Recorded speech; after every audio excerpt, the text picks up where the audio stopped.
स्वागत है आपका आई टुडे न्यूज में। मैं आपके साथ मोहम्मद नासिर। पूरे हिंदुस्तान में दो मुद्दे बहुत जोरों शोर से चल रहे हैं। इस्लाम को लेकर के हर रोज कहीं ना कहीं डिबेट में है या न्यूज चैनलों में हर बार इस्लाम को लेकर के कुछ ना कुछ कहा जाता रहा है और आज भी कहा जा रहा है। अब दो मुद्दे जो अहम चल रहे हैं उसमें सबसे पहले हलाला और दूसरा 72 हुरों का मसला बहुत जोर शोर से चल रहा है, लेकिन किसी को भी इसकी हकीकत मालूम नहीं है कि हलाला का मसला क्या है, हलाला किसे कहते हैं, इस्लाम में हलाला है या नहीं है, ये सब जानेंगे और साथ ही 72 हुरों का भी मसला क्या है ये भी जानने की कोशिश करेंगे। आज हमारे साथ में हमारे इंडी शहर के जाने माने हस्ती हजरत मौलाना सद्दाम साहब यहाँ पर तशरीफ फरमा है, तो उनसे इन मसलों के बारे में मालूमात हासिल करेंगे। तो सबसे पहले आइए मौलाना सद्दाम साहब से पूछते हैं कि इन्होंने सबसे पहले पढ़ाई कहाँ की है। मौलाना आप कहाँ पर पढ़ कर आए थे? जी, मेरी तालीम गुजरात में मजलिस दावतुल हक नामी इदारा है, वहाँ से हुई। अच्छा मौलाना साहब, इस्लाम में हलाला का क्या मसला है? आपका बहुत अच्छा सवाल है। इस सवाल को वाज़ेह करने से पहले मैं आपसे एक सवाल करना चाहूँगा। सवाल ये है कि आप एक शख्स को देख रहे हैं कि वो दूसरे आदमी का पैर काट रहा है, हाथ काट रहा है, तो आप उसको क्या कहेंगे? सही कर रहा है, गलत कर रहा है? गलत काम कर रहा है। अब मैं आपसे उसी नहज में दूसरा सवाल ये करता हूँ। अब एक डॉक्टर हैं, वो किसी से कहें कि भाई आपका जो है मर्ज इतना बढ़ गया है, बीमारी इतनी बढ़ गई है, अगर आपका हाथ या पैर ना काटा जाए तो फिर आपकी जान को खतरा है, तो आप क्या कहेंगे कि ये जो डॉक्टर हाथ और पैर काटेगा सही है, गलत है? सही है। सही है। तो इससे बात ये मालूम हुई कि भाई हाथ अगर कोई दूसरा आदमी काटे जुल्म करते हुए गलत है, डॉक्टर काटे एहसान करते हुए सही है, दोनों के काटने में फ़र्क है। तो आप से मैं एक और आगे बात करूंगा। मान कर चलें किसी को बीमारी है कैंसर की, अगर किसी को कैंसर की बीमारी है तो क्या वो फौरन ही उसको काट कर फेंक देते हैं या उससे पहले कुछ और भी इलाज होता है? इलाज होता है, केमोथेरेपी होती है वगैरह वगैरह। फिर जब इलाज ऐसा है कि अब हो ही नहीं सकता तब जाकर ऑपरेशन वगैरह किया जाता है। वैसे ही इस्लाम के अंदर, अब आपने हलाला के बारे में पूछा, हलाला कब किया जाता है और किसे कहते हैं? हलाला के लिए सबसे पहले तलाक होना चाहिए, और इस्लाम जो है ऐसा मजहब है जो हर चीज़ को समझाता है और सिखाता है। तलाक कैसे देना है वो भी इस्लाम ने बताया। अब जाहिर सी बात है, बाज़ मरतबा ऐसा होता है मियाँ बीवी के दरमियान कभी इत्तेफाक नहीं हो पाता, तब उनके लिए जो है कुछ ना कुछ रास्ते निकालने पड़ते हैं। अगर ऐसा मुमकिन हो कि अब बन ही नहीं सकती, तो वहाँ पर जो है दूसरे मज़ाहिब के अंदर अदालतों के ज़रिए करना पड़ता है। शरीयत इसकी इजाज़त देती है कि अब आपके दरमियान नहीं बन पा रहा तो एक तरतीब है तलाक की भी। कुरान सूरह निसा आयत नंबर 34 में अल्लाह फरमाते हैं, वल्लाती तखाफूना नुशूज़हुन्ना, अगर तुम्हें डर हो कि तुम्हारी बीवियां बदअहदी करेंगी, खौफ हो उनके बिगड़ जाने का, तो पहला रास्ता अल्लाह फरमाते हैं फ़इदूहुन्ना, समझाओ। समझाने से समझ जाती हैं, ठीक। कई बच्चियां जो है समझ जाती हैं, अगर उससे नहीं समझ पाती तो दूसरा तरीका अल्लाह फरमाते हैं वहजुरूहुन्ना फिल मदाजि'i, कि उनके बिस्तर अलग कर दो, कि भाई आप उनके साथ न सो। शोहर से हुक्म दिया जा रहा है कि उनके साथ मत सो। उससे भी अगर वो ठीक हो जाती है तो बहुत अच्छा। देखो तरतीब है। फिर आगे अल्लाह तबारक व तआला इरशाद फरमाते हैं वदरिबूहुन्ना, समझाने से नहीं समझ रहे हैं, बिस्तर अलग करने से नहीं समझ रहे हैं, तो उनको थोड़ा डांट डपटो, मारो भी, एक हद बताई। ऐसा भी नहीं मारना है कि जिससे उनके बदन पर निशान वगैरह गिर जाएं। आगे अल्लाह फरमाते हैं फ़इन अतानकुम, अगर इन छोटी मोटी सख्तियों से वो इताअत करने लग जाती हैं तो फिर उनके इल्ज़ाम उन पर लगाना बंद कर दो, ख़त्म कर दो। फला तबगू अलैहिन्न सबीला, कोई रास्ता मत ढूंढो, अल्लाह फरमा रहे हैं। یہاں تک تو ٹھیک ہے. پھر آگے اللہ تبارک و تعالیٰ اس کے آگے ارشاد فرماتے ہیں کہ اگر ان سے بھی کچھ نہیں ہو رہا تو اللہ فرماتے ہیں وَإِنْ خِفْتُمْ شِقَاقَ بَيْنِهِمَا فَبَعْثُوا حَكَمًا مِّنْ أَهْلِهَا أَنْ يُرِيدَ إِصْلَاحًا يُوَفِّقِ اللَّهُ بَيْنَهُمَا إِنَّ اللَّهَ كَانَ عَلِيمًا خَبِيرًا. تو اس کے آگے اللہ فرما رہے ہیں کہ بھائی ایک ایسا آدمی جو با اثر ہو لڑکی والے کی طرف سے آئے اور ایک آدمی لڑکے والوں کی طرف سے آئے, وہ دونوں مل کر جو ہے کچھ لڑکی کی بات سنیں کہ بھائی کیا معاملہ ہے, لڑکے کی بات سنیں کیا معاملہ ہے. پھر وہاں پر اللہ ان کو بھی حکم دے رہے ہیں کہ وہ حتی الامکان کوشش کریں کہ دونوں کے درمیان جوڑ بنائے رکھیں.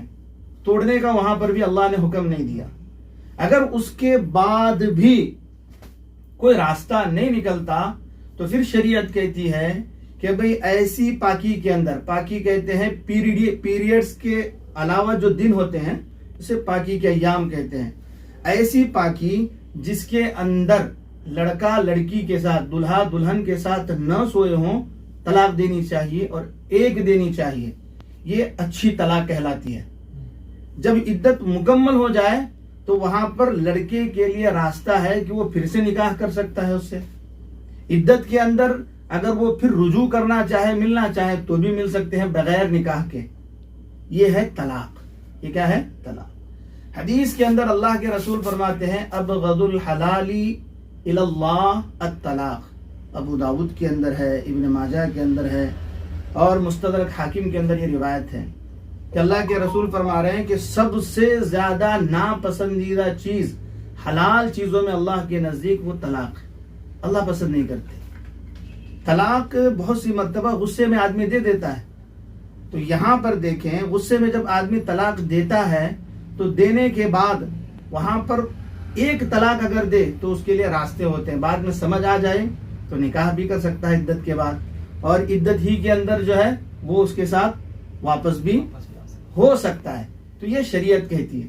اگر بچی نہیں چاہتی تو وہ دوسرے سے بھی نکاح کر سکتی. یہ تو ہو گئی طلاق کی بات. اب اگر کوئی آدمی 3 طلاق دے دیا تو 3 طلاق دینے کا بھی طریقہ ہے کہ وہ پاکی کی حالت میں ہی طلاق دے گا. ٹھیک. اب طلاق جب ہو گئی تو اب یہ شخص اس کے ساتھ اگر ناپاکی کی حالت میں اس نے طلاق دی, اگر نہ سمجھ کر کے بھی, ہاں تو وہ طلاق ہو جائے گی لیکن گنہگار ہوگا, گناہ ہوگا. طلاق ہو جائے گی, اس میں کوئی دو رائے نہیں. تو اب یہاں پر جو ہے طلاق دے دی, تینوں طلاق دے دی, تو اب یہ نکاح نہیں کر سکتا. اب بچی الگ ہو گئی عدت گزارنے کے بعد, تو اب اس بچی کے لیے کوئی اور نکاح کا رشتہ آیا, پیغام آیا. ٹھیک. تو وہاں پر بچی کا نکاح ہوا تو وہاں پر کسی کو نہیں کہا جائے گا کہ آپ اس سے نکاح کریں چھوڑیں, کچھ نہیں. بچی کو آ گیا نکاح کا رشتہ, اس نے نکاح کر لیا, اس کے ساتھ رہی. ٹھیک. اس کے بعد وہاں پر بھی کچھ نہیں ہوا یا پھر اس کے شوہر کا وہ انتقال ہوا, جو بھی ہوا ہو. ٹھیک. تو اب اس کے بعد جو ہے عدت گزارنے کے بعد یہ آدمی اس کے ساتھ کیا کر سکتا ہے؟ نکاح کر سکتا ہے. یہ جو دوسری شادی وغیرہ ہوئی اس کو کہتے ہیں حلالہ. اس سے تو کوئی انکار نہیں کر سکتا, اس میں تو کوئی مسئلے کی بات نہیں ہے. اور اللہ کے رسول صلی اللہ علیہ وسلم نے جو پیسے لے کر یا اس طرح کے جو چلتے ہیں نا حلالہ کر, اس پر لعنت بھیجی. اللہ کے رسول نے کہا کہ بھئی اللہ کی اور اللہ کے رسول کی ایسے لوگوں پر لعنت ہے. سمجھے؟ اس حلالے کا تو کوئی بھی اقرار نہیں کرتا. تو یہ جو دوسری شادی ہوئی اسے کیا کہتے ہیں؟ حلالہ. یعنی اب وہ اس کے لیے حلال ہو گئی نکاح کرنا. 3 طلاق کے بعد اس کے لیے اس کے ساتھ نکاح کرنا حرام تھا, اب وہ دوسری شادی کر لینے کے بعد اب وہ حلال ہو گئی. اسے کیا کہتے ہیں؟ حلالہ. اتنی بات سمجھ میں آ گئی. مسئلہ کیا ہے, بہت سارے لوگ اس طرح سے کرتے ہیں کہ یہاں تک یہ صحیح ہے پتہ نہیں, لیکن مثالیں دی جاتی ہیں کہ اگر جب طلاق ہو جانے کے بعد میں اس کا سسر ہی اس کے ساتھ شادی کر کے اس طرح سے باتیں آتی ہیں. نہیں, یہ ایسا کچھ نہیں ہے. اور دوسری بات کیا ہے, یہ جو کرتے ہیں نا, کرواتے ہیں, یہ تو غلط ہے. سسر وغیرہ اگر کسی کے ساتھ سو گئے تو پھر اس کے ساتھ نکاح ہی نہیں ہو سکتا, ماں کے حکم میں آ جاتی ہے. یہ تو مستقل الگ مسئلہ ہے. تو یہ حلالے کا ایک یہ طریقہ, مطلب یہ حلالہ ہو ہی نہیں سکتا, مطلب حلالہ ہے ہی نہیں, وہ نہیں ہے, وہ حلال ہو رہی ہے. دوسری شادی کر کے گویا کہ حلال ہو رہی ہے. اتنی بات سمجھ. ہاں, یہ آپ سمجھ میں آ گیا. تو اب میں نے آپ کو سب سے پہلے مثال دی تھی ڈاکٹر والی. ٹھیک ہے. تو وہاں پر پروسیجر میں نے آپ کو بتایا تھا. تو طلاق کا بھی یہ प्रोसीजर है, ठीक है। अब आदमी एक साथ 3 तलाक दे दे तब भी यही मामला आ जाएगा। बाज मर्तबा डॉक्टरों के पास ऐसे मरीज भी पहुंच जाते हैं कि जो लास्ट स्टेज में, उनको भी लास्ट तक नहीं मालूम पड़ता, तो उनके लिए क्या ऑपरेशन करवाना जरूरी हो जाता है। तो वैसे ये मामला अगर कोई आदमी दे भी दे तो फिर तलाक तो हो गई। इतनी बात, ये तो हुआ हलाला। अब मैं आपके सामने एक और बात ये कहूं कि बतौर शाहिद के, शवाहिद के, हमारे जो मुल्की भाई हैं उनके यहाँ महाभारतम का जो है, महाभारत बहुत ज्यादा ये है, उसके अंदर एक ये आता है नियोग बोलकर। उसके अंदर कैसा है, मैं आपको वीडियो वगैरह दूंगा इंशाअल्लाह, आप उसको लगाएंगे। क्या होता है कि भाई अगर कोई आदमी बच्चा नहीं पैदा कर सकता तो महाभारत के एतबार से उनके उसमें जो है, भगवत गीता नहीं सिर्फ महाभारत उसके अंदर है कि भाई एक समस्त ऋषि औरत उसके पास जाकर, शादी है अभी, शादी नहीं टूटी, बच्चे के लिए जब एक समस्त ऋषि जो है बच्चा पैदा करने के लिए उस औरत का ये देता है, साथ देता है, तो उसको नियोग कहते हैं। और उस बच्चे को उसी आदमी का बच्चा माना जाता है जो कि उसका शोहर है। ये महाभारत में लिखा हुआ है, मैं आपको इंशाल्लाह दे दूंगा। और एक उनकी किताब है मनुस्मृति, ठीक। आप जो ये महाभारत का वीडियो वगैरह जो लगाएंगे उसके अंदर ये लिखा हुआ है, कहा जा रहा है कि भाई जब तक शोहर मरता नहीं तब तक ये नियोग नहीं किया जा सकता। लेकिन मनुस्मृति के अंदर जो है शोहर के रहते हुए, वहां पर सिर्फ ऋषि की बात है, और मनुस्मृति के अंदर देवर और ससुर की भी बात है कि भाई वो उनके साथ भी नियोग करके जो है, नियोग के जरिए बच्चा पैदा करवा सकते हैं। मैं ये बस बताने के लिए, मैं कोई इल्जामी बात नहीं कर रहा, या गलत है या जो भी है, मैं अगर आपको समझाने जाऊंगा ज्यादा तो फिर गलत एक लहजा निकल सकता है। मैं बस बतौर शाहिद के, मैंने हलाला का जो प्रोसीजर है, हलाला हलाल होने की वजह से हलाला कह रहे हैं उसको, क्या तरीका है वो बताया। ये तो सामने वाले लोगों के दरमियान में भी है, तो इसके अंदर उनको कोई परेशानी नहीं होनी चाहिए थी। तो मैं समझ सकता हूं आपको हलाला के बारे में डाउट क्लियर हो गए होंगे। अब रही बात 72 हुरों की आपने की, देखो हमारे यहाँ एक निजाम है, हम कहते हैं कि भाई ये दुनिया दारुल अमल है, अल्लाह ने यहाँ पर हमें आमाल करने के लिए भेजा। जब आदमी इंतकाल कर जाता है तो वहां पर जन्नत जहन्नम वगैरह का कॉन्सेप्ट है, और हमारे जो मुल्की भाई हैं वहां पर स्वर्ग और नर्क का कॉन्सेप्ट है। वो भी मानते हैं कि भाई आदमी अगर पापी हो तो वो नर्क में चला जाएगा, और अगर अच्छा हो, नेक हो, तो वो स्वर्ग में जाता है वगैरह वगैरह। ऐसे ही महाभारत खंड 98 श्लोक 46, वो भी मैं आपको पर्चा दूंगा और इंशाल्लाह वीडियो दूंगा। वहां पर लिखा है कि जब युद्ध के अंदर बहादुर मर जाते हैं, शहीद हो जाते हैं, तो सहस्त्र सुंदर अप्सराएं, सहस्त्र कहते हैं कि हजारों सुंदर अप्सराएं जो है वहां उस शहीद होने वाले की तरफ दौड़ आती हैं ताकि वो उससे शादी करें। अब यहाँ पर 72 की बात आई, यहाँ हजारों की बात चल रही है, तो आप उसको कैसे एक्सप्लेन करेंगे? मैं आपको उसको एक अच्छे अंदाज में मैं समझाना ये चाहूंगा कि अल्लाह तबारक व तआला जन्नत में जाने के बाद बेशुमार नेमतें अता करेंगे, बेशुमार नेमतें। अब हमारी जहन और हमारी सोच छोटी है, गलत है, तो हमारे जहन में मस्तूरात की, औरतों की बात आती है तो गलत चीजें आ जाती हैं। वहां पर तो अल्लाह बहुत सारी चीजें देने वाले हैं। वहां पर जो 72 मिलेंगी हुरें हैं, तो उनकी जो सरदार होगी वो दुनियावी औरत होगी, बीवी। वो बीवी उनकी क्या होगी? सरदार होगी, ठीक। आप उसको यूं लेकर चलें कि वो गोया के खादिमा के तौर पर होंगी, बीवियां होंगी खादिमा के तौर पर।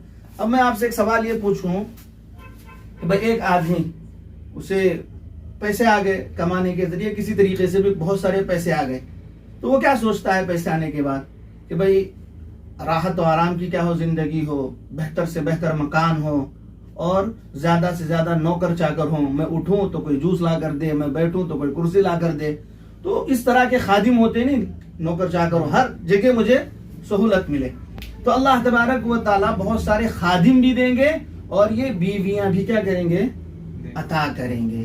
تو یہاں پر سوال نہیں ہونا چاہیے. بہت ساری نعمتیں ہیں لیکن آپ کو اگر اس پر سوال ہے تو پھر آپ کو مہابھارت کے اس شلوک پر بھی سوال ہونا چاہیے. وہاں تو ہزاروں کی بات چل رہی ہے. جب آپ کو 72 ہضم نہیں ہو پا رہی ہیں تو ہزاروں کا آپ کس طرح سے ایکسپلین کریں گے؟ اور کچھ اگر آپ جاننا چاہتے ہیں تو پوچھ سکتے ہیں. 72 حوروں کا کانسیپٹ یا حدیث یا کوئی آیت قرآن میں پائی جاتی ہے؟ حدیث وغیرہ میں ہے حدیثوں کے اندر کوئی کانسیپٹ ہے؟ 72 ہے. ادنا جنتی کو جو ہے کم از کم 72 حوریں اللہ عطا کریں گے اور ان کے ساتھ نکاح ہوگا. ایسے ہی ساتھ میں نہیں رہیں گے. اسلام میں ایک مسلمان ہونے کے لیے کیا ضروری ہے؟ مطلب اسلام کے اندر مسلمان رہنا بولے تو اس کے لیے کیا ضروری چیزیں ہیں بنیادی؟ مطلب کس پر یقین رکھیں کہ وہ مسلمان رہے؟ کن چیزوں پر یقین رہنے سے مسلمان رہتا ہے؟ دیکھو بہت ضروری ہے کہ وہ اللہ کو مانے, ایک مانے اور اللہ کی مانے. ختم بات.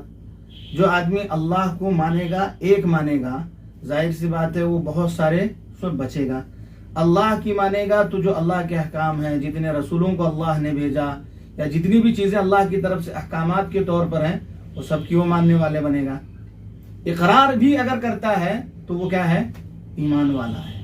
لیکن اگر عمل کر کے دکھائے تو پھر تو ماشاء اللہ نور علی نور. تو اللہ کو ماننا, اللہ کو ایک ماننا, اللہ کی ماننا. بہت بہت شکریہ. یہ تھے ہمارے مولانا صدام صاحب. بہت ہی اچھے انداز میں حلالہ کو اور 72 حوروں کے اس مسئلے کو بہت ہی اچھے طریقے سے ہمیں سمجھایا. امید کرتا ہوں کہ آپ بھی اس ویڈیو سے حلالہ اور 72 حوروں کے مسئلے کو سمجھ چکے ہوں گے. اور ملتے ہیں اور دیکھتے رہے آئی ٹوڈے نیوز انڈیا.